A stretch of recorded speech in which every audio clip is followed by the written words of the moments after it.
Bienvenue, bonsoir à tous. C'est avec grand plaisir que nous vous retrouvons pour l'actualité sur RTI 1. La présidente de la République fédérale de l'Éthiopie est en Côte d'Ivoire pour une visite de 24 heures et elle a été reçue par le président Alassane Ouattara. Chiram Kofi Awola. 24 heures, c'est le temps de la visite de la présidente de la République fédérale d'Éthiopie sur le sol ivoirien. Nous sommes jeudi 16 décembre 2021. La pluie au rendez-vous à l'arrivée de l'illustre hôte au palais présidentiel de la République de Côte d'Ivoire a fini par avoir raison des honneurs militaires prévus pour son accueil. Toutefois, l'entretien entre la présidente de la République fédérale d'Éthiopie et le chef de l'État ivoirien s'est longuement déroulé dans une ambiance très détendue.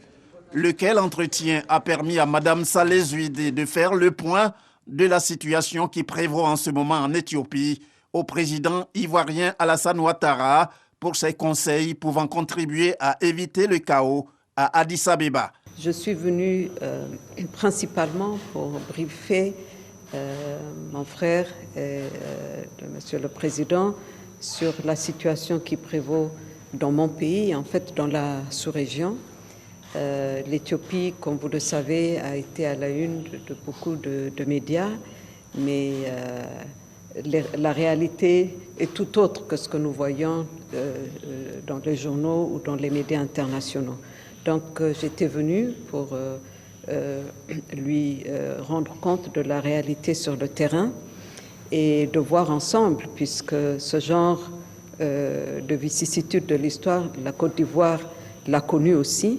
On a beaucoup à apprendre de la Côte d'Ivoire et lui dire que nous avançons, que la situation se stabilise et que nous aurons bientôt un dialogue national qui déterminera l'avenir du pays. Pour la présidente de la République fédérale d'Éthiopie, les échanges qui viennent de se dérouler entre elle et le chef de l'État ivoirien Alassane Ouattara vont dans le sens des relations excellentes que la Côte d'Ivoire entretient depuis son indépendance en 1960 avec son pays. Non loin du palais présidentiel à la primature, la cérémonie d'ouverture de la 5e phase du dialogue politique a eu lieu ce matin.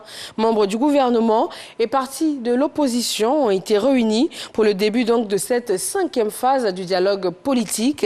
Le Premier ministre Patrick Achi a réaffirmé la volonté du gouvernement et celle du chef de l'État de créer les conditions d'un dialogue inclusif.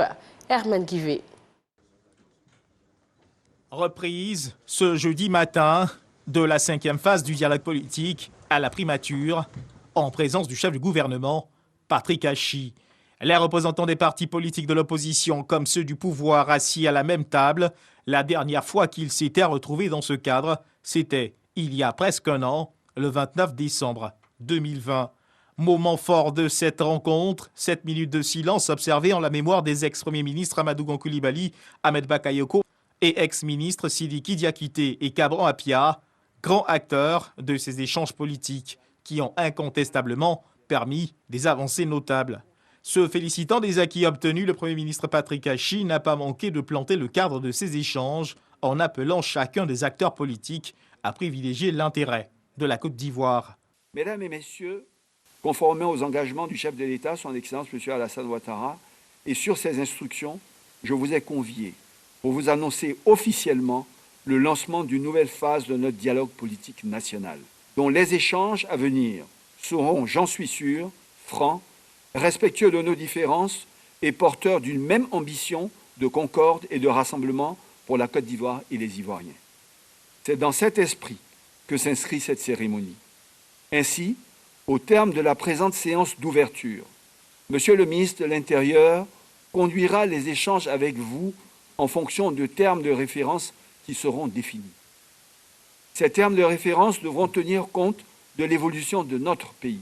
En effet, le contexte actuel a fondamentalement changé.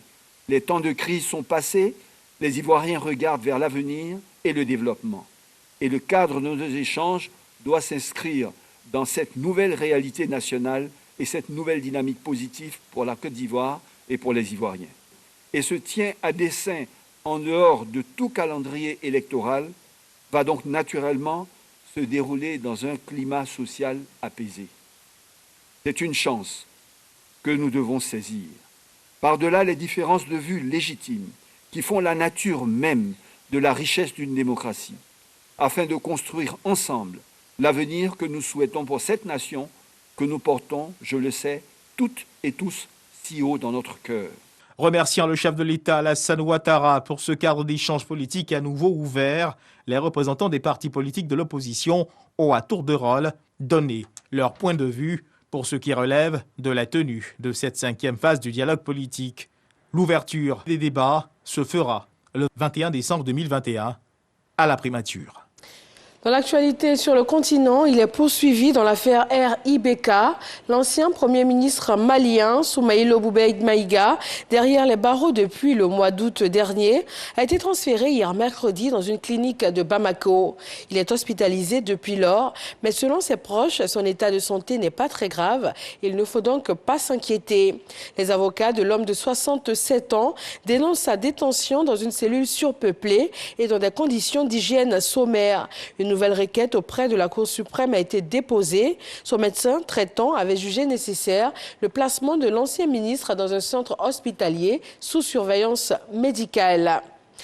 Et puis en Libye, le siège du gouvernement de Tripoli ainsi que celui du Conseil présidentiel ont été encerclés. Aucune réaction de la part de la présidence ou du gouvernement pour le moment. Des affrontements avaient eu lieu durant la nuit, mais les forces chargées de la sécurité des bâtiments officiels se sont retirées afin d'éviter que la situation ne s'envenime. Des dizaines de véhicules militaires et des hommes armés appartenant à cette brigade se rassemblent depuis ce jeudi matin dans le centre-ville de la capitale et sur la route principale. Merci de vous informer sur RTI 1. Je vous retrouve à 20h.